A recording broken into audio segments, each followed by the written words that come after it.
Amin Rais itu saya sudah sampaikan begini. Hak asasi manusia itu ada batasnya. Kebebasan berbicara itu ada batasnya. Amin Rais itu saya sudah sampaikan begini. Hak asasi manusia itu memang kebebasan berpendapat itu dijamin berbagai undang-undang. Ya, internasional juga ada, ICCPR ada, berbagai undang-undang nasional ada. Tapi hak asasi manusia itu ada batasnya. Ya. Hak asasi manusia itu ada batasnya. Kebebasan berbicara itu ada batasnya. Oleh karena itu, tidak semua pendapat, pikiran dan perasaan yang diucapkan itu semua dijamin oleh undang-undang, ya. Harus ada yang ada batasannya. Namanya prinsip Sirakusa. Prinsip Sirakusa. Prinsip Sirakusa itu menyatakan bahwa ya, hak asasi manusia itu bisa dibatasi tapi dengan berbagai peraturan. Ya. Berbagai peraturan. Berbagai peraturan itu apa? Berbagai peraturan menyatakan bahwa tidak boleh ad hominem. Tidak boleh menyerang kehormatan. Tidak boleh menyerang martabat.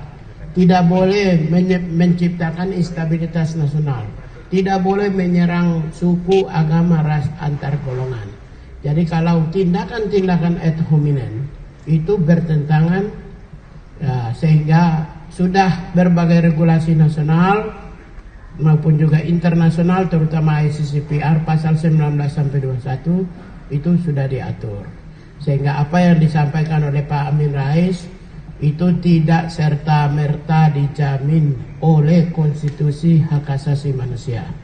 Ada beberapa pernyataan yang dalam konteks hak asasi manusia, kalau kita teliti secara detail, itu apa yang disampaikan itu adalah yang pertama, inhuman treatment. Ya, itu yang pertama. Nanti cek, saya sudah sampaikan ke media, beberapa media, inhuman treatment. Yang kedua inhuman degrading. Yang ketiga itu verbal torture. Ya, semua ini inhuman treatment, degrading maupun verbal torture itu sebenarnya diarahkan kepada fisik. Tapi mental juga dalam konteks prinsip hak asasi manusia itu adalah serangan mental.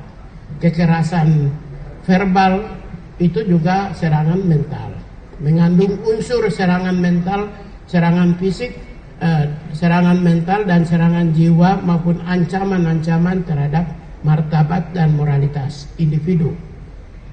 Lalu yang terakhir itu, oleh karena itulah maka saya katakan bahwa apa yang diucapkan oleh Pak Amin Rais itu tentu yang pertama menyerang kehormatan individu. Ya. Untuk itu cukup Pak Amin Rais meminta maaf. Meminta maaf kepada kalau menurut saya sebagai Menteri HAM ya menyampaikan permohonan maaf atau mencabut pernyataan. Yang kedua, kalau persoalan apakah akan disampaikan misalnya laporan pengaduan ke polisi atau tidak, itu tergantung Pak Teddy. Itu urusan.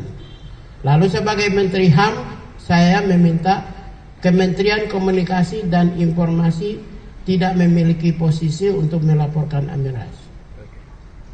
Karena dia negara. Kementerian Komunikasi Informasi itu negara.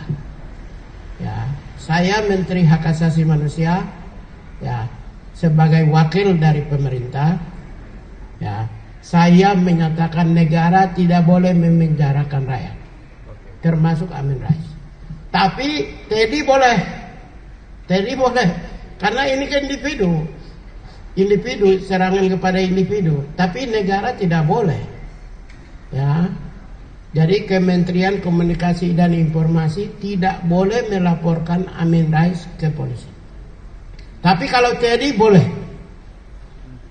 Jadi kita tidak mau institusi negara, apalagi kementerian atau lembaga, digunakan untuk memenjarakan rakyat Indonesia, termasuk Amin Rais. Tapi selanjutnya saya sebagai Menteri HAM meminta Amin Rais minta maaf.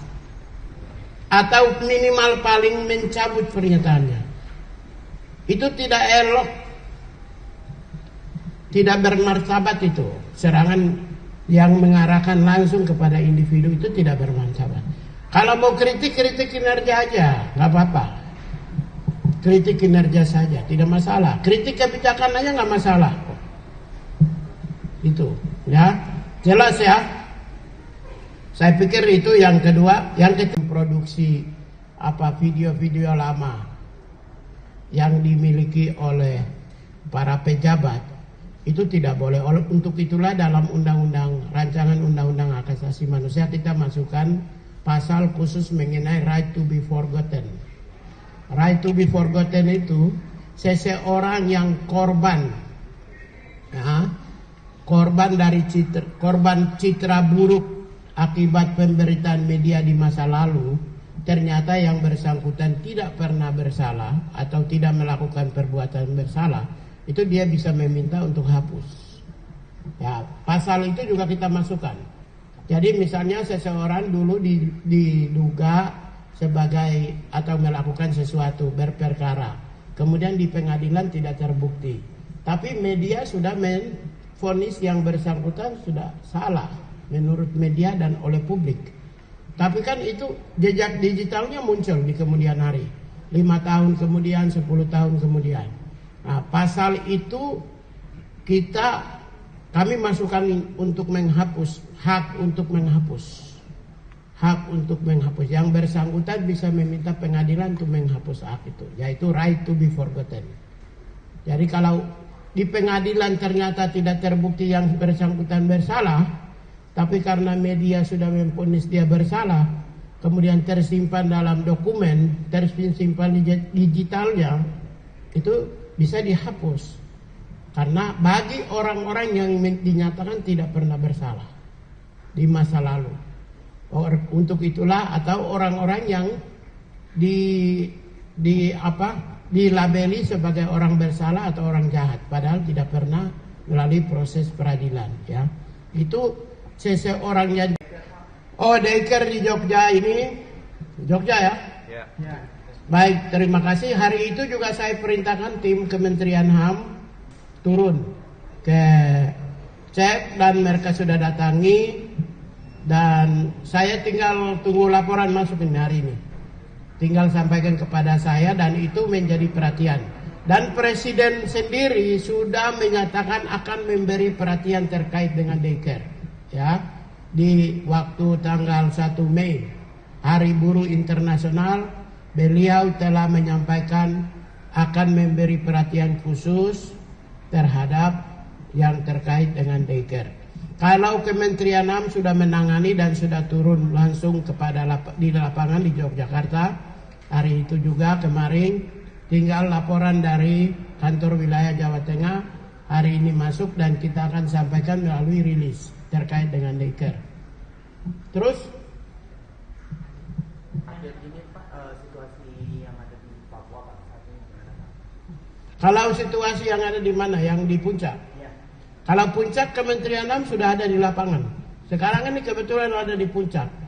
Kemarin sudah datangi Kementerian HAM, sudah bertemu dengan di Timika juga, di mana diduga ada tentara datang masuk ke gereja, ya, ke gereja Katedral Timika dan masuk di tempat tidur ruang pribadi para pastor, ya.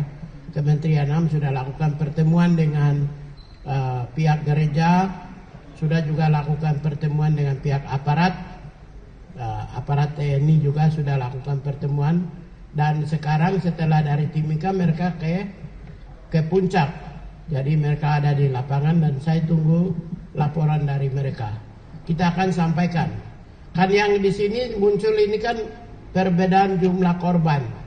Apakah 10 atau apakah 15. Terus yang berikut, yang belum muncul juga aktornya siapa.